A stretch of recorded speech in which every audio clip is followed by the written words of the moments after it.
Welcome back. It's a National School Choice Week. Did you know that? And the fight for the future of education is game on. For instance, in the city of Chicago, shorter school days and poor performance have not stopped union leaders like Karen Lewis from demonizing efforts to reform the system there.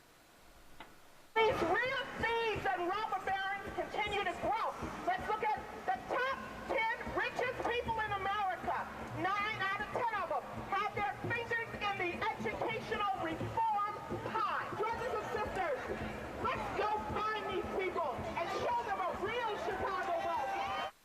Let's go find those people. Joining us right now is Juan Williams, Fox News contributor. He's the host of a new documentary which is online. It's all about education. It's called A Tale of Two Missions. You can watch it by clicking on our Fox and Friends website after the program. Good morning to you, Juan.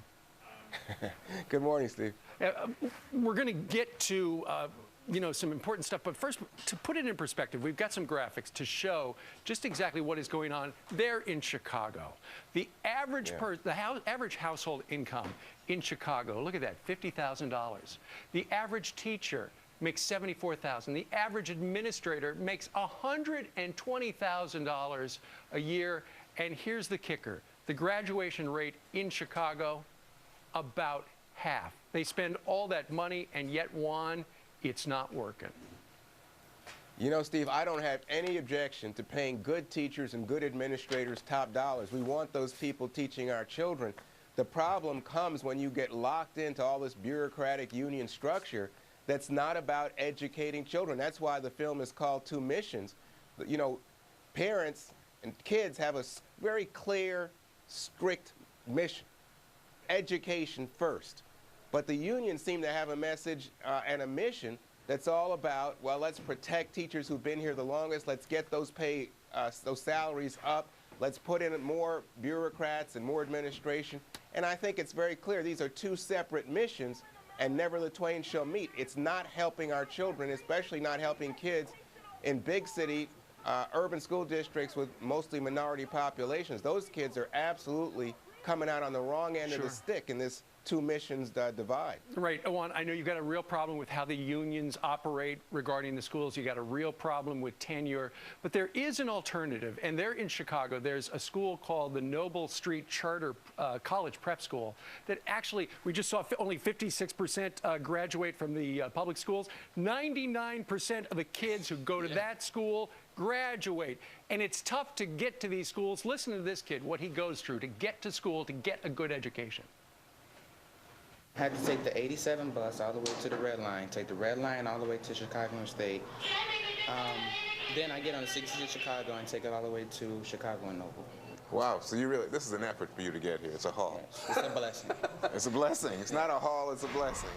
Okay, there's a lot of effort. It's a blessing. But why do those schools work and the public schools don't in Chicago? Oh, gosh, you know, Steve, I wish I could take you over there. What you'll see is that they have longer school days. They have longer school years. These are things that the Democratic mayor of Chicago, Rahm Emanuel, has been pushing that teachers union for. They fight him tooth and nail, even though he's willing to pay them more money to do it. They're opposed to the very things that make Noble College Prep work.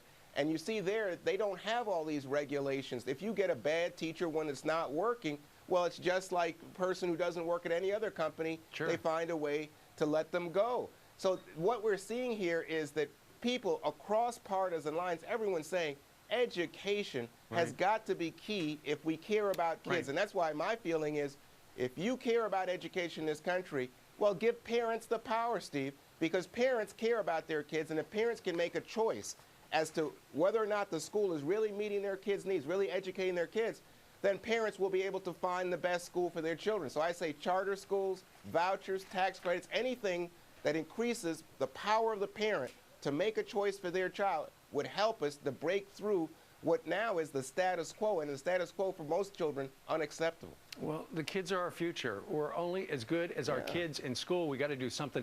Folks, check out Juan's special. It is terrific. It's online. Go to foxandfriends.com and you'll see the logo for his documentary, A Tale of Two Missions. All right, Juan, thank you very much. I know you had a late night last night. Thanks for getting up early for us. You're welcome. All right.